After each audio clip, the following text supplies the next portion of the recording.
Hello students, welcome to my Target English Classes channel.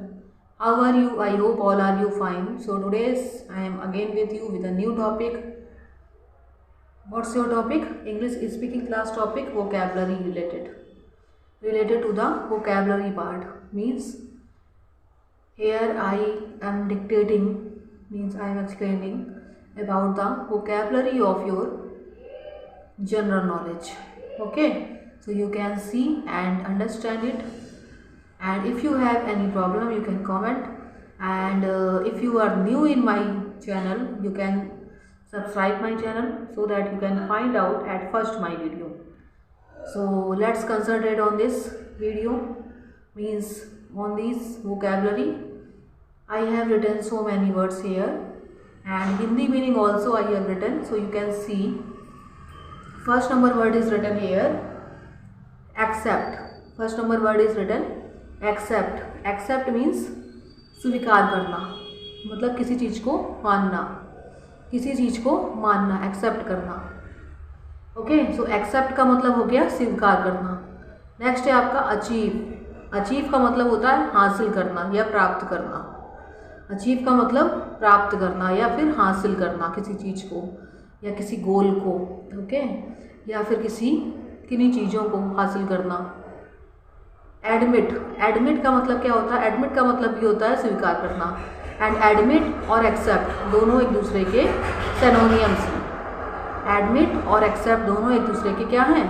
सिनोनियम हैं. सो आप you right कर सकते हो एज अ सिनोनियम एक्सेप्ट का एडमिट. ओके, एडमिट और एक्सेप्ट क्या हो गए? दोनों एक दूसरे के सिनोनियम हो गए. नेक्स्ट है आपका एडवाइस. एडवाइस का मतलब क्या होता है? सलाह देना. एडवाइस का मतलब सलाह देना किसी को. नेक्स्ट है अलाउ. अलाउ. अलाउ का मतलब क्या हुआ? आज्ञा देना. अलाउ का मतलब आज्ञा देना, आज्ञा देना, परमिशन देना. आर्ग्यू. आर्ग्यू का मतलब होता है बहस करना किसी से. आर्ग्यू का मतलब बहस करना. अटैक. अटैक का मतलब क्या होता है? आक्रमण करना. अटैक मतलब आक्रमण करना, हमला करना किसी पे. ओके. कॉल. कॉल का मतलब किसी को बुलाना या फिर पुकारना. कॉल का मतलब किसी को बुलाना या फिर पुकारना. एनकरेज. एनकरेज का मतलब प्रोत्साहित करना. एनकरेज का मतलब क्या होता है? प्रोत्साहित करना, बढ़ावा देना किसी चीज़ को, जैसे कि एनकरेज करना, मतलब वो आगे और आगे बढ़े. अगर उसने अच्छा काम किया है सो वो और आगे बढ़े, इसके लिए हम एनकरेज का यूज करते हैं. लाफ. लाफ का मतलब हंसना. लाफ मतलब हंसना. जंप. जंप का मतलब कूदना. जंप का मतलब क्या होता है? कूदना. कंपेयर. कंपेयर मीन्स तुलना करना. कंपेयर का मतलब तुलना करना. कलेक्ट. कलेक्ट का मतलब इकट्ठा करना. कलेक्ट का मतलब इकट्ठा करना. इंट्रोड्यूस. इंट्रोड्यूस का मतलब परिचय देना अपना या फिर अपनी पहचान करवाना लोगों को. डैमेज. डैमेज का मतलब होता है हानि. डैमेज का मतलब हानि. Okay, so here I have explained all the vocabs and Hindi meaning also. तो क्लास जो आप ये सारे वर्ड्स देख रहे हो, इसका ये एज अ वर्ब यूज किए जाते हैं. जैसा कि मैंने आपको बताया था कि सेंटेंस बनाने के लिए हमें वर्ब की नीड होती है. ओके, एंड एडजेक्टिव की भी नीड होती है, एंड आर्टिकल की नीड होती है, सब्जेक्ट की नीड होती है, प्रोनाउंस पता होने चाहिए हमें, नाउन्स पता होने चाहिए, तभी आपका सेंटेंस बनेगा. ओके, तो सेंटेंस बनाने के लिए हमें कई सारी चीज़ों की ज़रूरत होती है, तभी आपका सेंटेंस एक कंप्लीट सेंटेंस बन जाता है. जैसे कि अगर मैं आपसे बोलूँ कि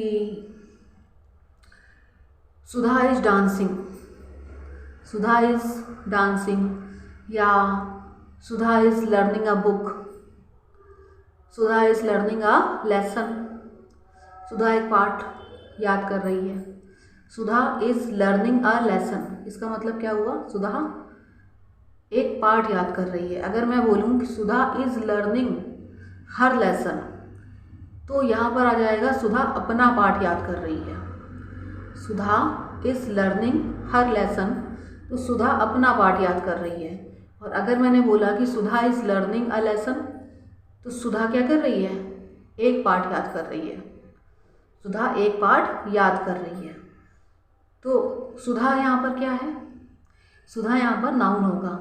ये भी मैं बोल के बता रही हूँ आपको, इससे कम समझ में आएगा। जब मैं आपको रिटन वर्क प्रोवाइड करवाऊँगी, राइट करके बताऊँगी, तो ज़्यादा समझ में आएगा। लेकिन अभी कंसंट्रेट करते हैं वो कैप्स पे, क्योंकि वो कैप्स बहुत ज़रूरी है। और ज़्यादा से ज़्यादा वो कैप्स आपके पास होंगी तो आप सेंटेंस अच्छे से बना पाओगे। Okay, as a oral knowledge I am explaining only sentence. तो मैंने आपको बताया सुधा यहाँ पर क्या है। सुधा क्या है, सुधा यहाँ पर नाउन का वर्क कर रहा है। सुधा का वर्क क्या है यहाँ पर, नाउन का। इज़ क्या है, इज़ यहाँ पर हेल्पिंग वर्ब है। ओके, लर्न क्या है, लर्न यहाँ पर वर्ब है। लर्न क्या है यहाँ पर, वर्ब है। हर लेसन, ओके, तो ये सारे वर्ड्स आपको पता होंगे तभी आप सेंटेंस बना पाओगे, नहीं तो आप सेंटेंस नहीं बना पाओगे। सेंटेंस बनाने के लिए कई सारी चीज़ों की नीड होती है। वो कैप्स इसमें फर्स्ट पार्ट में आता है। वो कैप्स ज़्यादा से ज़्यादा वर्ड मीनिंग आपको पता होंगी तभी आप सेंटेंस अपना कंप्लीट सेंटेंस बना पाओगे। तो ये जितनी भी वर्ड मीनिंग मैंने अभी आपको प्रोवाइड की हैं, ये आप इसको लर्न करोगे और प्रैक्टिस करोगे। जैसे एक्सेप्ट है, एक्सेप्ट का मतलब होता है स्वीकार करना। तो आप बहुत सारी चीज़ों में एक्सेप्ट का यूज करके सेंटेंस मेक कर सकते हो। जैसे for example, I accept your decision, मैंने तुम्हारा डिसीजन स्वीकार कर लिया। ठीक है, मैं तुम्हारा डिसीजन मानता हूँ या मानती हूँ। Okay, I accept your decision. अगर मैं बोलूँ आई एक्सेप्टेड योर डिसीजन, मैंने तुम्हारा डिसीजन मान लिया था, स्वीकार कर लिया था। ओके, तो यहाँ पर एक्सेप्टेड आ गया। एक्सेप्टेड यहाँ पर इसलिए आया है क्योंकि यहाँ पास्ट टेंस फॉर्म यूज हो रही है। पास्ट टेंस का मतलब जो बीत चुका है। टेंस का जो आपका टॉपिक होगा, टेंस में एक्सेप्ट ये पढ़ाया जाएगा आपको। टेंस में बताया जाएगा कि कैसे आप वर्ब की फॉर्म यूज करते हैं। वर्ब की फॉर्म यूज करना आपको टेंस चैप्टर में क्लियर किया जाएगा। तो फर्स्ट नंबर जो पार्ट है सेंटेंस बनाने का, वो कैप्स कंप्लीट करने का, तो इसलिए आप वो कैप्स पे कंसंट्रेट करिए। ओके, और if you have any problem you can comment, and if you are new in my channel you can subscribe my channel and keep learning also. Okay, so till my next video, bye bye to all of you.